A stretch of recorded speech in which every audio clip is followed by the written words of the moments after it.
우리 가운데 주시는 하나님의 말씀은 마태복음 11장 28절에서 30절의 말씀입니다.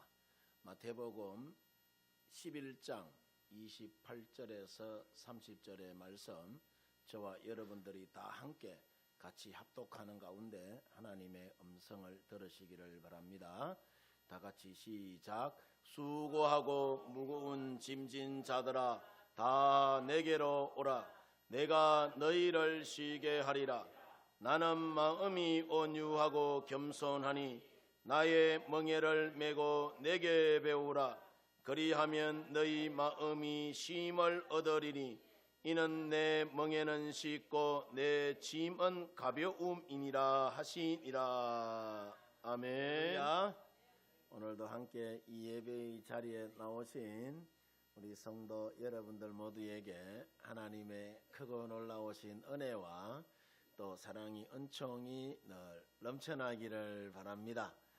옆 사람 바라보면서 이렇게 한번 인사합니다. 새해 복 많이 받으십시오. 예, 앞뒤로 바라보면서 나는 당신이 있어서 너무너무 행복합니다. 인사하겠습니다. 자, 나는 당신이 있어서 너무너무 행복합니다. 앞뒤로 바라보면서 인사하겠습니다. 아멘. 예, 말이 씨가 된다고, 말이 씨가 된다고. 하나님께서 네 말이 내 귀에 들리는 대로 시행하겠다라고 하셨잖아요. 예, 저부터 나는 당신이 있어서 행복합니다라고 고백했으니까 옆 사람 바라볼 때마다 행복 바이러스가 날마다 넘쳐나기를 주의 이름으로 축원드립니다. 축원드립니다. 자, 우리가 구약 성경을 보면은 이 하나님의 백성으로 살기 위해서는 많은 율법을 지켜라라고 이야기를 합니다. 대부분 보면은 무엇을 하지 말라는 식으로 말을 해요. 레위기 7장 23절을 보면은 너희는 소나 양이나 염소의 기름을 먹으라 합니까? 먹지 말라고 합니까? 먹지 말라라고 이야기를 해요. 또 레위기 10장 9절에 보면은 너와 내 자손들이 회막에 들어갈 때는 포도주나 독주를 마시지 말라라고 이야기를 해요. 주의 성전은 거룩한 곳이니까 술 먹고 교회에 들어오지 말라 그 이야기예요. 또 레위기 11장 8절에 보면은 너희는 이런 고기를 먹지 말고 죽음도 마시지 말라, 만지지 말라. 이것들은 너희에게 부정한 것이다 라고 이야기합니다. 또 레위기 18장 26절에 보면은 너희 중에 거류하는 거류민이나 내 규례와 내 법도를 지키고 이런 가정한 일에 하나라도 자, 행하지 말 것을 이야기합니다. 자, 반면에 신약 시대로 여러분 넘어가 보면은 기쁜 소식을 전하기 위하여 오신 예수님의 가르침을 보면은 무엇을 하지 말라는 것이 아니고 마태복음 5장 3절에서 10절의 말씀이 뭐죠? 팔복에 관한 이야기잖아요. 산상수훈. 자, 어떤 사람이 행복한 사람인지 8가지를 예수님이 이야기합니다. 첫 번째가 뭐냐? 심령이 가난한 자는 복이 있나니 천국이 그들의 것이다 라고 이야기를 해요. 애통하는 자는 복이 있나니 그들이 위로를 받을 것이며 또 온유한 자는 복이 있나니 그들이 땅을 기업으로 받을 것이요 의에 줄이고 목마른 자가 복이 있나니 그들이 배부를 것이요 긍휼히 여기는 자는 복이 있나니 그들이 긍휼히 여김을 받을 것이요 또 마음이 청결한 자는 복이 있나니 그들이 하나님을 볼 것이며 화평케 하는 자는 복이 있나니 그들이 하나님의 아들이라 일컬음을 받을 것이요 의를 위하여 박해를 받는 자는 복이 있나니 천국이 그들의 것이다 라고 예수님이 말씀하신단 말이에요. 이처럼 예수님이 행복한 사람의 부류를 무려 몇 가지? 8가지로 여러분 분류해 놨기 때문에 우리가 어떤 것이든지 간에 우리에게 잘 적용해서 한 번밖에 우리가 주어지지 않는 인생을 어떻게 살아야 된다고요? 복되게. 여기서 복되게라는 것은 무슨 말이냐? 행복하게, 마카리우스, 토부하게 살아라는 거라. 예. 우리가 성경을 보면은 인류의 구원을 위하여서 십자가를 지셨던 예수님은 고통으로 점철된 삶을 사셨음에도 불구하고 기회가 있을 때마다 예수님은 행복하다며 감사와 기쁨을 표현을 해요. 그 감사와 기쁨에 대하여서 아무리 예수님이 극한 상황 속에 있다 하더라도 인색하지가 여러분 않습니다. 누가복음 10장 21절을 보면은 예수께서 성령으로 뭐 하시며? 기뻐하시며 천지의 주제이신 한 아버지여 이것을 지혜롭고 설기 있는 자들에게는 숨기시고 어린 아이들에게는 나타내심을 만다고 하죠? 감사하다라고 이야기합니다. 이 말은 예수님이 성령 안에 기뻐하시며 마음이 어린아이와 같이 깨끗한 사람이 하늘나라를 차지한다 라는 여러분 말씀입니다. 이처럼 예수님은 십자가가 고난이요 아픔일 것인데 제자들과 마지막 작별 인사를 하면서도 희망의 말씀을 여러분 합니다. 요한복음 15장 10절을 보면은 내가 이것을 너희에게 이르면 내 기쁨이 너희 안에 있어 너희 기쁨을 어떻게 한다고 하죠? 충만하게 하려 합니다라고 이야기를 해요. 또 이어지는 요한복음 16장 22절에서는 내가 다시 너희를 보리니 너희 마음이 기쁠 것이요 너희 기쁨을 빼앗을 자가 있다고 합니까? 없다고 합니까? 없다라고 이야기를 합니다. 이처럼 예수님은 우리에게 무너진 그러니까 그 기쁨을 평안을 회복하기 위하여서 예수님이 땅에 오셨어요. 아멘입니까? 그래서 요한복음 14장 27절을 보면은 예수님이 기가 막힌 말씀을 합니다. 평안을 너희에게 끼치노니 곧 나의 평안을 너희에게 주노라. 내가 너희에게 주는 것은 세상이 주는 것과 같이 아니하다라고 여러분 이야기를 해요. 이처럼 예수님께서 우리에게 주시고자 하는 선물은 하나님의 나라였어요. 기쁜 소식이었기 때문에 하나님을 진실로 믿는 사람은 뭐 하다는 거예요? 기쁘다는 말은 무슨 말이에요? 행복하다는 이야기예요. 행복하지 않은데 여러분 기뻐할 수가 있겠어요? 그래서 우리에게 있는 행복이라는 것은 잘생긴 사람과 예쁜 사람과 돈 많은 사람과 권력을 잡은 사람들만이 누릴 수 있는 그런 전유물이 아니라 시장 바닥에서 널판지 깔고 앉아서 생선 파는 아주머니에게도 식구들 먹이 살리기 위하여서 구슬땀을 흘리며 공사판에서 일하는 그 과장도 진리를 탐구하기 위하여서 열심히 공부하는 학생에게도 머리가 하얗게 변한 우리 어르신들에게도 갓 태어난 아이에게도 예수님 안에 있으면 행복할 수 있는 권리가 있다 없다? 있다는 거예요. 아멘입니까? 그래서 우리가 행복하고 싶으면은 진리 되시는 예수님을 사랑하고 내일의 걱정은 하나님께 맡겨버리고 예수님 안에 머물면서 오늘의 삶에 내가 충실하면은 하나님이 길이요 진리요 생명 되시는 여러분 하나님이 우리 인생의 주인이 되시는 예수께서 우리를 믿음의 선한 자리로 축복의 선한 자리로 이끌어가 주실 줄 믿습니다. 이제 새해가 여러분 됐으니까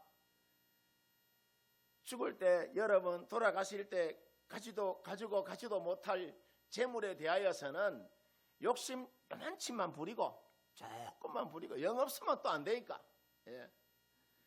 부부가 사랑의 탑을 차곡차곡 쌓아 올리면서 서로 의지하고 바라보고 여러분 살면은 우리는 행복한 인생이 여러분 되는 줄 믿습니다. 그뿐 아니라 우리가 건강한 육신으로 사람들과 좋은 관계를 유지하면은 우리 인생이 어떤 인생이 된다? 행복한 인생이 되는 거예요. 행복이라는 것은 오르기 힘든 거대한 산이 아니라 이 땅에 행복론을 펼쳐 놓으신 예수님을 따라 사는 사람은 어느 누구나 행복한 삶을 누리고 나누며 펼치며 살게 될 줄 믿습니다. 철학자 하이데거라는 사람이 인간은 세상에 내던져진 존재라라고 말을 했는데, 우리 인생이, 자 보세요, 기왕에 세상에 내던져진 존재라면 부잣집이나 고관 대작집으로 뚝 하고 떨어져서 살았으면 좋겠는데 그렇지 않겠어요, 권사님? 그죠? 예? 하필이면은 가난한 집에 내가 태어나가지고 온갖 갈등으로 둘러싸여서 마치 버려진 듯이 태어났다면은 세상살이가 재미있겠어요, 재미없겠어요? 재미도 없고 얼마나 여러분 이 인생이 힘든지 몰라요. 예? 우리가 평범한 가정에서 태어났다 하더라도 경쟁이 치열한 가정에서 살다 보면은 지치고 넘어질 때가 참 여러분 많이 있는데, 그러다가 병까지 여러분 걸려서 아픔을 온몸으로 껴안고 살아갈 때에 누군가에게 내가 좀 의지하고 싶은데 정작 아무도 없다면은 참으로 우리 마음이 여러분 서글플 거란 말이에요. 예. 아플 때 그렇습니다. 아플 때 누군가가 와가지고 위로해주고, 그죠? 또 기도 한마디 해주고 하면은 그게 얼마나 큰 힘이 여러분 되는지 몰라요. 예. 특히 연세 많이 드셔서, 그죠? 연세 많이 드셔서 옆에 짝지가 여러분 없으면은 그것만큼 서글픈 게 없어. 근데 평상시는 잘 몰라. 내가 아파서 아랫목에 누워서 아야 하고 있는데 저 객지에 나가 살고 있는 아들한테 연락하려고 하니까 부끄럽고 아들 부담시키는 것고 전화는 못하겠고 마음만 졸이고 마음만 여러분 아픈 거라. 예. 그래서 옆에 누군가가 있으면은 그만큼 여러분 힘이 되는 것이 여러분 없어요. 우리가 인생을 살다 보면은 병들고 지치고 넘어질 때에 가장 가까이 있는 식구들마저 위로가 되지 못하는 경우 여러분 있을까요, 없을까요? 있습니다. 우리가 주위 사람들에게 위로와 사랑을 기대하지만은 그들도 다 내하고 똑같은 인간이기에 완전한 이해와 사랑을 받기란 우리가 쉬울까요? 쉽지 않을까요? 쉽지 않습니다. 다 내 같은 마음이 아니에요. 예. 이처럼 세상살이가 만만치 않고 어떤 면에서는 외롭고 힘든 것이 세상살이입니다. 자, 놀라운 것은 세상에 어느 누구도 우리에게 도움을 주지 못할 때에 우리 인생을 향하여 손을 내밀고 위로와 힘을 주시는 분이 계시는데 그분이 여러분 누구냐 하면은 예수님이에요. 예수님. 내 아내도 내 남편도 내 자식도 내 이웃집 여러분 사람도 결정적인 순간에는 나와 같이 못해. 그러나 예수님은 결정적인 순간에도 나와 함께 하세요. 예수님은 세상을 고통스럽고 억울하고 힘들게 살아가는 우리 인간을 하나님 나라에서만 여러분 바라볼 수 없어서 우리 인간과 함께 살기 위하여서 하늘 보좌를 예수님이 버리시고 이 세상에 여러분 예수님 오신 거예요. 이 땅에 가난한 모습으로 오신 예수님은 배고픔이 무엇인지, 서러움이 무엇인지 너무나도 예수님은 잘 알고 계세요. 예수님 여러분 고관 대작집에서 나셨습니까? 화려한 여러분 예루살렘 성에서 나셨습니까? 그렇지 않아요. 시골, 그러니까 베들레헴 말구유에서 났어요. 초라하기 그지없는. 그래서 이 땅에 연약하고 가난하고 병들어 신음하는 사람들의 아픔을 누구보다도 제일 잘 헤아리시는 분이 누구다? 예수님이세요. 그래서 예수님 오늘 성경 본문에 자 마태복음 11장 28절에서 30절을 보면은 수고하고 무거운 짐진 자들아 다 내게로 오라.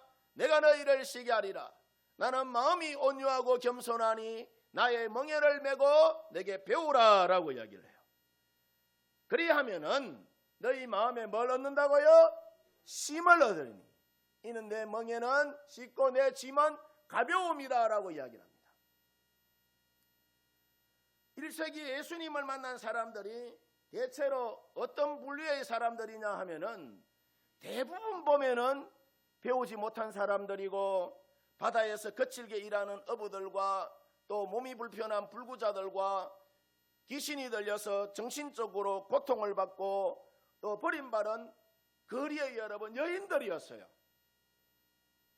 특히 병들어 신음하는 나인성 가부의 아들과 또 중풍병자와 또 날 때부터 소경된 사람과 듣지 못하는 사람들의 벗으로 예수님은 직접 그러니까 손으로 그들을 만지시고 고쳐주셨어요.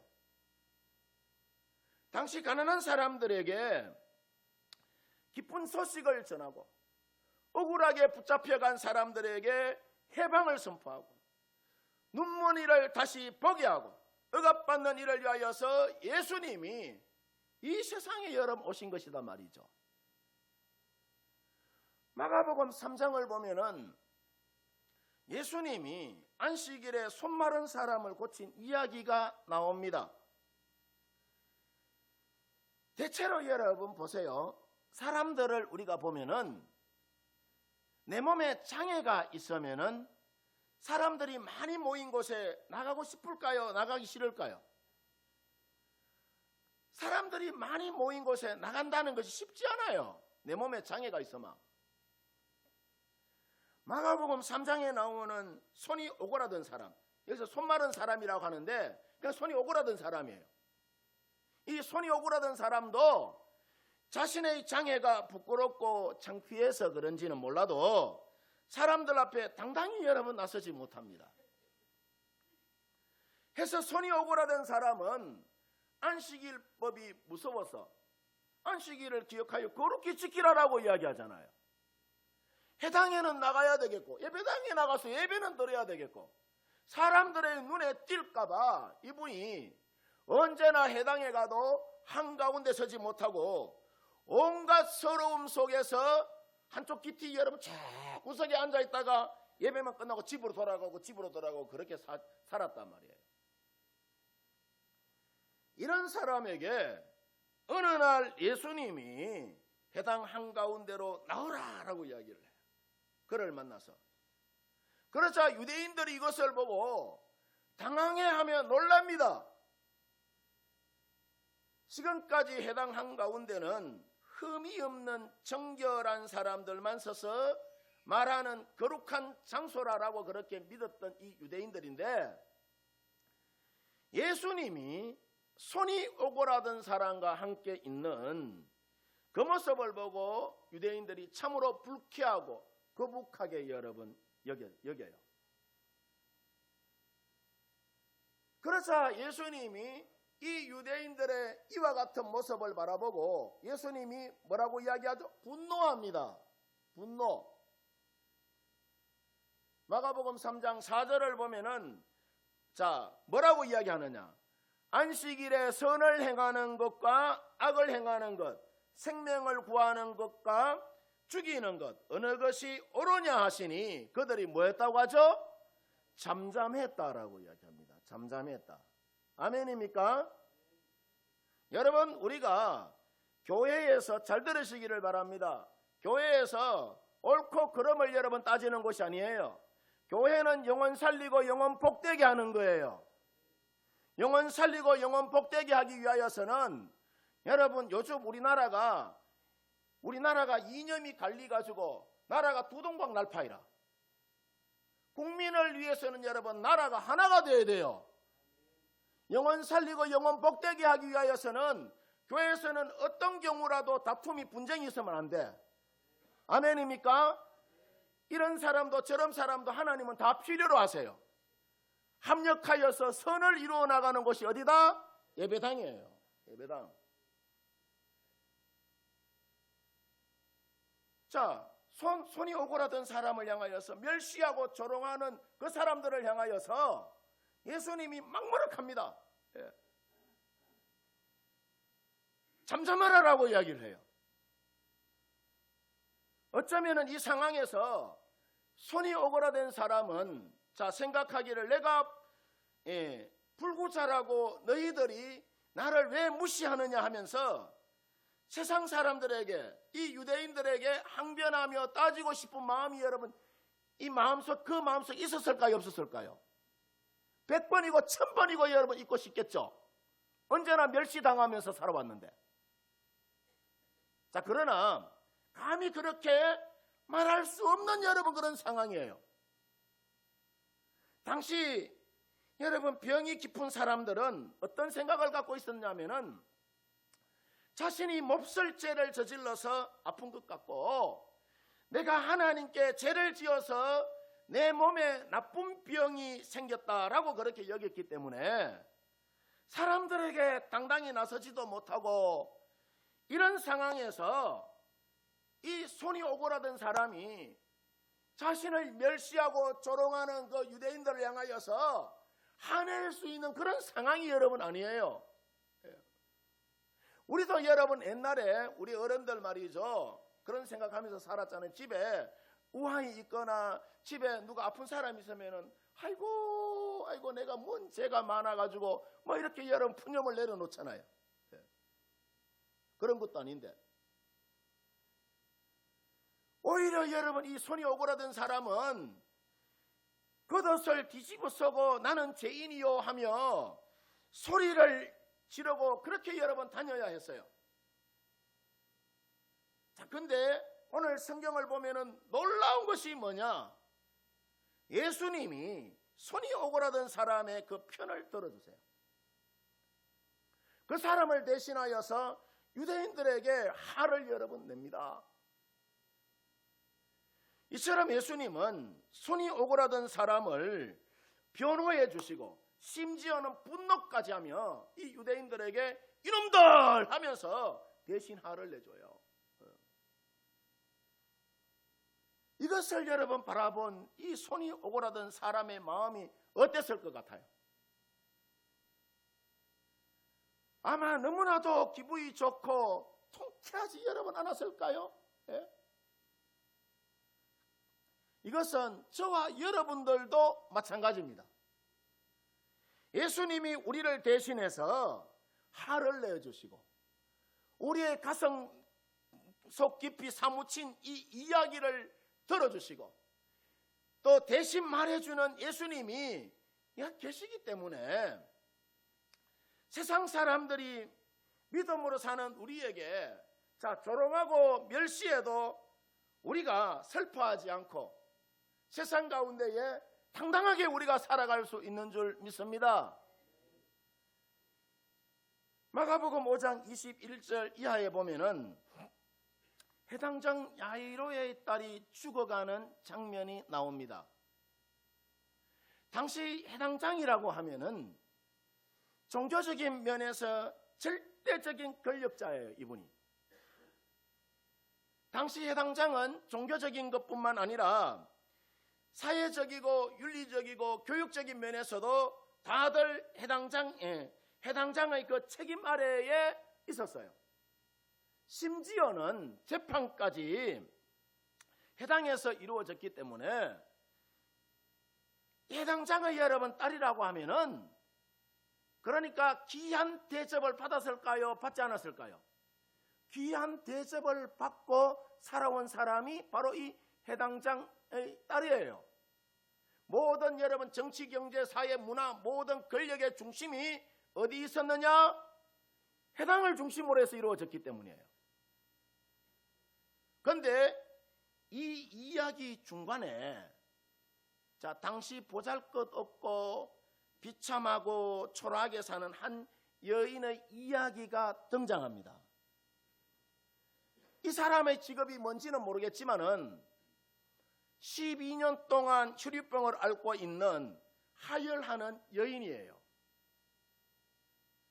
자, 당시 정서상 여자가 피를 흘린다는 사실은 여자로서의 생명이 끝났음을 알리는 병이에요. 이 혈루병이라는 것이. 구약의 율법에 의하면은 여인들이 생리 시기만 해도 불결하다고 해가지고 여인을 가까이에서는 안 된다라고 여러분 그렇게 이야기를 합니다. 그런데 하혈하는 이 여인은 자, 이미 부정을 탔기 때문에 거룩한 것을 만져서는 더더욱 안 되는 그런 상황입니다. 그런데 놀라운 것이 뭐냐? 이 여인은 12년 동안이나 피를 쏟았기 때문에 당시 종교적으로 사회적으로 완전히 매장된 그런 상황인데 거룩한 예수님의 옷에 이 여인이 손을 댑니다. 당시 유대 사회에서는 있을 수 없는 일이 여러분 벌어진 거예요. 아마도 자신의 병을 고치고자 하는 그 간절함이 이 여인이 예수님을 만나는 그런 상황까지 몰고 간 것이 아닌가 그렇게 여러분 여겨집니다. 아마 이 여인은 자, 모르기는 몰라도 그동안 자신의 병으로 인하여서 모든 재산을 탕진하고 거의 이제 거지가 되었을 것인데 자신과는 비교도 할 수 없는 당시 높은 신분의 해당장 딸을 고치러 가는 이 예수님의 옷자락에 손을 대는 그러니까 불경스러운 유대인들의 입장에서 봤을 때에 죄를 저지르게 돼요. 지금 이 여인이 예수님 앞으로 여러분 나갔다는 것은 정말 절박한 마음으로 예수님 앞으로 여러분 나간 것입니다. 그동안 숱한 고생을 하며 여러 의사의 손에 자신이 가진 모든 것을 모두 다 아마 쏟아부었지 않나 그렇게 여겨져요. 그렇겠지만은 아무 효용이 없는 상태로 날이 가면은 갈수록 건강의 상태만 더 나빠진 이 여인은 예수님이 자신의 그 지긋지긋한 병을 고칠 마지막 기회다라고 그렇게 여기고 자신의 자존심도 버리고 세상 사람들에게 부정한 여인이라고 손가락질을 당해도 두려워하지 않고 그저 예수님 등 뒤에서 지푸라기라도 잡는 그 심정으로 예수님의 등 뒤에서 예수님의 옷자락을 여러분 만집니다. 그러자 가던 길을 멈춘 예수님이 사람들이 밀쳐대어서 누가 누군지도 모르는 그런 상황에서 그 여인을 찾으려고 예수님이 사방을 살핍니다. 예수님과 눈이 마주친 이 여인은 부끄럽고 아마 두려웠을 것이에요. 아마 쥐구멍이라도 있으면 기어들어가고 싶은 마음이 아니었나 그렇게 여러분 여겨집니다. 근데 놀라운 것이 뭐냐? 예수님의 마음이 이 여인에게 있었다는 거예요. 예수님은 여인에게 내가 지금 해당장의 딸을 고치러 가는 중요한 일을 하러 가는 중인데 감히 부정한 네가 내 옷에 손을 댄단 말이냐 하고 이 여인을 향하여 꾸정하거나 비난하지도 않습니다. 유대인의 입장에서 봤을 때는 비난할 만해요. 그러나 비난하지 않아요. 마가복음 5장 34절을 보면은 오히려 다정한 눈길과 부드러운 여러분 그 음성으로 예수님이 12년 동안 혈유병을 앓고 있는 이 여인을 향하여 뭐라고 이야기하느냐? 따라 네 믿음이 너를 구원하였으니 평안히 가라. 네 병에서 너여 건강할 것이다 라고 이야기합니다. 그동안 12년 동안 부정하다고 아무도 이 여인 곁에 오지 않았는데 예수님은 따라하고 부르면서 가까이 다가가셔서 이 여인을 뭐 해주죠? 위로해 줍니다. 위로해줘요. 이 여인은 부정하다 하여서 12년 동안 사람들에게 단 한 번도 사람 대접 제대로 받지 못하고 손가락질만 여러 번 당해왔는데 예수님의 그 한마디 따라하고 부르는 그 위로의 목소리에 그동안의 모든 서름도 아픔도 이 여인이 다 치유받습니다. 그동안 부정하다 하여서 가족들과 함께 살지도 못하고 사랑하는 이들로부터 떨어져서 동네 밖에서 혼자서 고독하고 외로운 시간을 이 여인이 보내왔는데 예수님은 이 여인에게 이제는 걱정하지 마라. 내가 너의 아픔과 고통을 안다면서 지금부터 하나님의 딸로 인정하신다는 예수님의 여러분 그 음성에 이 여인이 그동안 서름받고 살았던 모든 것들이 한 방에 다 눈 녹듯이 여러분 녹아져 내립니다. 이와 같은 것은 오늘날 저와 여러분들도 마찬가지입니다. 그동안 남편과 자식들 뒷바라지하느라 자기 인생을 포기한 채 우울증과 화병으로 하루하루를 살아가는 여러분 우리 성도들도 아마 여러분 있을 거예요. 오늘 여러분 오늘 성경의 이 여인처럼 예수님께 손을 내밀면은 예수님은 오늘날 우리에게 사랑하는 내 딸아 하고 부르면서 우리를 위로해 주시고 예수님이 여러분 우리를 치료해 주실 줄 믿습니다. 그리고 한마디 더 하실 것입니다. 평안히 가라라고 이야기할 것입니다.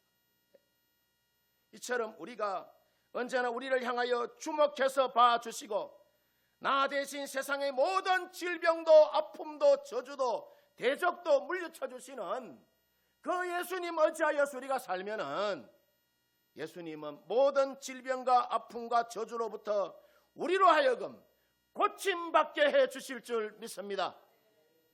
로마서 8장 32절을 보면은 자기 아들을 아끼지 아니하시고 우리 모든 사람을 위하여 내어주신 이가 어찌 그 아들과 함께 모든 것을 우리에게 주시지 아니하겠느냐라고 말씀하십니다. 이사야 43장 18절에서 21절에도 보면은 너희는 이전 일을 기억하지 말며 옛날 일을 생각하지 말라. 보라 내가 새 일을 행하리니 이제 나타낼 것이라. 너희가 그것을 알지 못하겠느냐? 반드시 내가 강야의 길을 사막의 강을 내리니 장차 들짐승 곧 성냥이와 타조도 나를 존경할 것은 내가 강야의 물을 사막의 강들을 내어 내 백성 내가 택한 자에게 마시게 할 것임이니라. 이 백성은 내가 나를 위하여 지었나니 나를 찬송하게 하려 함이다 라고 이야기를 해요. 이 말씀이 여러분 무슨 말이냐? 우리가 여호와께 머물러 살면은 하나님 앞에 여러분 우리가 몸과 마음을 다하여서 우리의 마음을 거기에 쏟으면은 우리 인생이 아무리 어두운 길을 간다 해도 하나님이 우리 인생 가운데 찾아와 주셔서 강야의 길을 내주시고 사막의 강을 내셔서 우리 인생으로 하여금 목마르지 않게 하신다는 말씀이에요. 바라기는 우리 성도님들 모두 2025년 이 한 해를 여러분 살면서 자 어떤 환난과 아픔과 질병과 저주가 우리 인생 가운데 들이닥친다 해도 예수님 안에 언제나 머물러서 행복을 누리고 나누는 아름다운 믿음의 삶을 성도 여러분들이 펼치며 살아가시기를 바랍니다. 강야 40년 세월 속에 불꽃 같은 눈동자로 하나님께서 이스라엘 백성들을 지키시고 구하여 주시고 축복의 땅 가나안으로 인도하여 주신 것처럼 우리가 내 인생을 하나님께 걸고 믿음의 길 걸어가면은 그 하나님이 우리를 믿음의 선한 자리로, 축복의 선한 자리로 이끌어가 주실 줄 믿습니다. 기도하도록 하십시오.